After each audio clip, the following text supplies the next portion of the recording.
एक गांव में एक किसान था जिसे बहुत बुरी आदत लग गई थी और वह आदत थी बेवजह चिंता करने की। वह हर समय किसी न किसी चीज की चिंता करता ही रहता। वह हर समय यही चिंता करता रहता कहीं मेरे साथ कुछ गलत ना हो जाए, जबकि उसकी जिंदगी में अभी तक सब कुछ ठीक ही चल रहा था। उसके पास एक बहुत बड़ा खेत था जिसमें अच्छी खासी फसल हो जाती थी।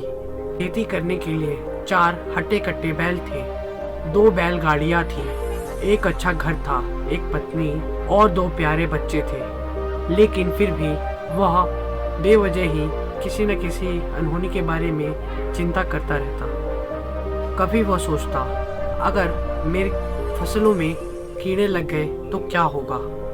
अगर आवारा पशुओं ने फसल को बर्बाद कर दिया तो क्या होगा? या फिर सूखा पड़ गया, या फिर बहुत अत्यधिक बारिश हो गई तो मेरी फसल का क्या होगा? वह ऐसे ही भविष्य की बेवजह चिंताओं के बारे में सोचता रहता, जैसे कि कहीं खेती के समय मेरे बैल बीमार ना पड़ जाए, मेरे बच्चों का भविष्य कैसा होगा, कहीं मुझे बुढ़ापे में कोई बड़ी बीमारी ना हो जाए, मेरे बच्चे मेरे बुढ़ापे में मेरा ख्याल रखेंगे भी या नहीं, वगैरह वगैरह। अपनी इस लगातार बेवजह चिंता करने की आदत से वह अशांत और परेशान सा रहने लगा था। उसका स्वभाव बहुत चिड़चिड़ा सा रहने लगा था और अब उसका किसी भी काम में मन भी नहीं लगता था।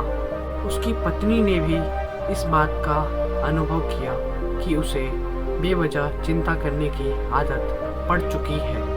उसने उसे कई बार समझाने की भी कोशिश की कि तुम बेवजह चिंता करना छोड़ दो, लेकिन उसे समझाने का कोई मतलब नहीं निकला।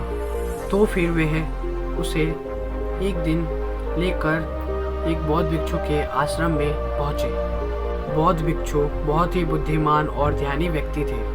वह लोगों की समस्याओं को मुक्त करने के लिए प्रसिद्ध थे। किसान और उसकी पत्नी ने अपनी सारी समस्या बौद्ध भिक्षु के समक्ष रख दी।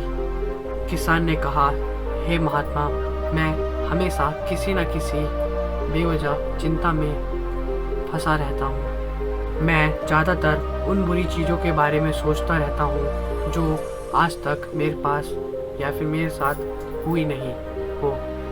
किसान की पूरी समस्या को ध्यान से सुनने के बाद बौद्ध भिक्षु ने कहा, ठीक है, तुम दोनों कल सुबह आना और फिर मैं तुम्हें कल तुम्हारी समस्या का समाधान बता दूंगा।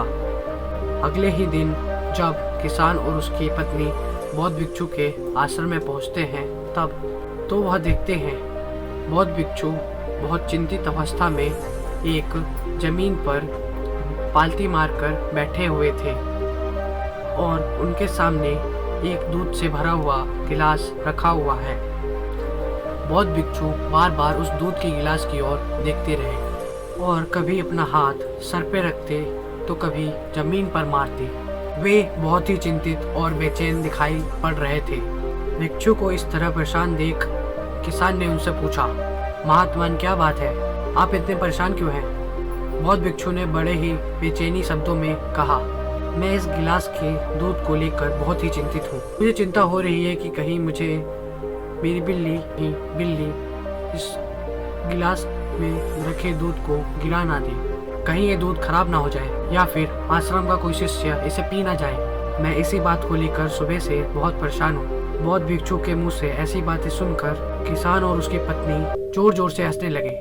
किसान ने हंसते हुए कहा, महात्मन, अगर किसी बिल्ली ने इसे गिरा ही दिया या फिर यह खराब भी हो गया या किसी आश्रम के बच्चे ने इसे पी लिया तो इसमें खराबी क्या है? ये आपको दोबारा मिल जाएगा और वैसे भी आपका चिंता करना भी व्यर्थ ही है, क्योंकि ना तो अभी इसे बिल्ली ने गिराया है और ना ही ये खराब हुआ है और ना ही इसे किसी ने पिया है, और ऐसा भी हो सकता है कि इसे भविष्य में ऐसा कभी हो भी नहीं। किसान के मुंह से ये सारी बातें सुनकर बौद्ध भिक्षु मुस्कुराए और बोले, मैं भी तो तुम्हें यही समझाने का प्रयास कर रहा हूँ कि भविष्य की उन घटनाओं का चिंता करना व्यर्थ है। दोस्तों,